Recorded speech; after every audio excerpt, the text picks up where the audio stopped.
அஸ்ஸலாமு அலைக்கும் வரமத்துல்லாஹி வபரகாத்துஹு. நாங்கள் இன்றைக்கி பார்க்க போகிற விஷயம் என்ன சொன்னால், இப்போ ஈரானுக்கு தரைப்படை அனுப்ப போகிறேன்னு சொல்லி அமெரிக்கா சொல்லிக்குது. அதுக்கு தகுந்த பதிலடி கொடுத்துக்கிது ஈரான்.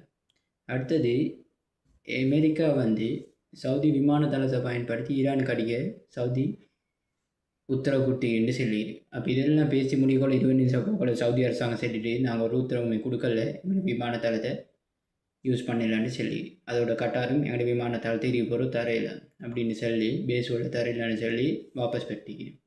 அடுத்தது ஹிஸ்புல்லா நேற்று மட்டும் 10 மர்காவா டேங்கை அடித்து நொறுக்கி தள்ளிக்கு. நேற்று மட்டும் 10 மர்காவா டேங்கை.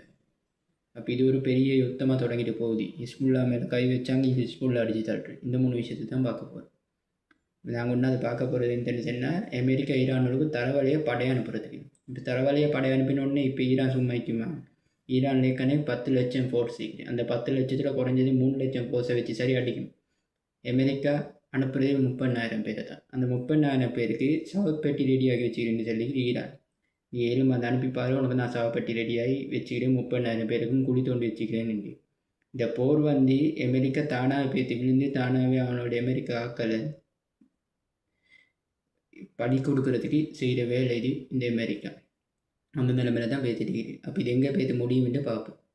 அடுத்தது சவுதி ஆர்டர் போட்டுக்கிறான் ஈரானுக்கு அடிக்க சொல்லி அப்படின்னு டொனால்ட் ட்ரம்ப் இப்போ 2 நாளைக்கு சொன்னார். அதை சவுதி அரசாங்கம் நாங்கள் அப்படி செல்லவே இல்லை, இது பச்சை பொய் அப்படின்னு சொல்லி டொனால்ட் ட்ரம்ப் மேலே கடும் கோபமாக சவுதி அனுப்பிக்கிறேன். அப்போ சவுதி தளத்தை கொடுக்கலான்னு சொல்லி பிரின்ஸ் பின் சுல்தான் தளத்தை நாங்கள் தர மாட்டோம், நீங்களும் வேண்டிய மாதிரி வேண்டிய இடத்துல இந்த அடிச்சுக்கோங்க, அதை சுற்றி நாங்கள் தளத்தை தரலன்னு சொல்லி சவுதி அறிவிச்சுக்கிறேன். அப்போ இதெல்லாம் அமெரிக்காவோட போய் உருட்டு பெரட்டு.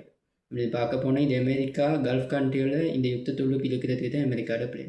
அதை சுற்றி சவுதி காட்டாக டிரெக்டாக சொல்லிக்கிற எங்களை தளத்தை தரையில் நீங்கள் வேண்டிய மாதிரி செஞ்சுக்கோங்க. அடுத்தது ஹிஸ்புல்லா இப்போ ஏற்கனவே நேற்று மட்டும் 10 மர்காவா டேங்க், கோடிக்கணக்கில் பொறுமதியான ஒரு டேங்கை காசாவில் அடித்து நொறுக்கின ஹமாஸ் இப்போ ஹிஸ்புல்லா அடித்து நொறுக்கிட்டு. ஏற்கனவே வடக்கு பிரதேசத்தில் ஹிஸ்புல்லா ஏற்கனவே சில பிரதேசங்களை கைப்பற்றிக்கு. இதுக்கு இஸ்ரேல் இராணுவம் பின்வாங்குது. எனக்கு இதுக்கு மிச்சம் சண்டை போடல அப்படின்னு சொல்லி நிறைய பேர் இறந்து கிடைக்கிறாங்க, இராணுவம் பின்வாங்கிட்டு. அப்போ இதெல்லாம் இந்த இஸ்ரேல் அமெரிக்கா கூட்டு செய்கிற வேலை. லெபனான்லையோ யெமன்லையோ கல்ஃப் கண்ட்ரிலையோ பலஸ்தீன்லையோ முழுக்க பூமி போட்டது இந்த அமெரிக்கா இஸ்ரேல் தான். அப்போ இதெல்லாம் பார்க்க போனால் இந்த இஸ்ரேலுக்கும் அமெரிக்காவுக்கும் இந்த ஈரானும் ஹிஸ்புல்லாவும் யெமனும் ஹூதியரும் அடிக்கிறது சரி. ஒரு பக்கம் பார்க்க போனால் செங்கடலில் ஹூதி அடிக்குது, இங்கால ஹிஸ்புல்லா உள்ளுக்கு இறங்கி அடிக்குது, இஸ்ரேல் உள்ளுக்கு அங்கால ஈரான் அடிக்குது.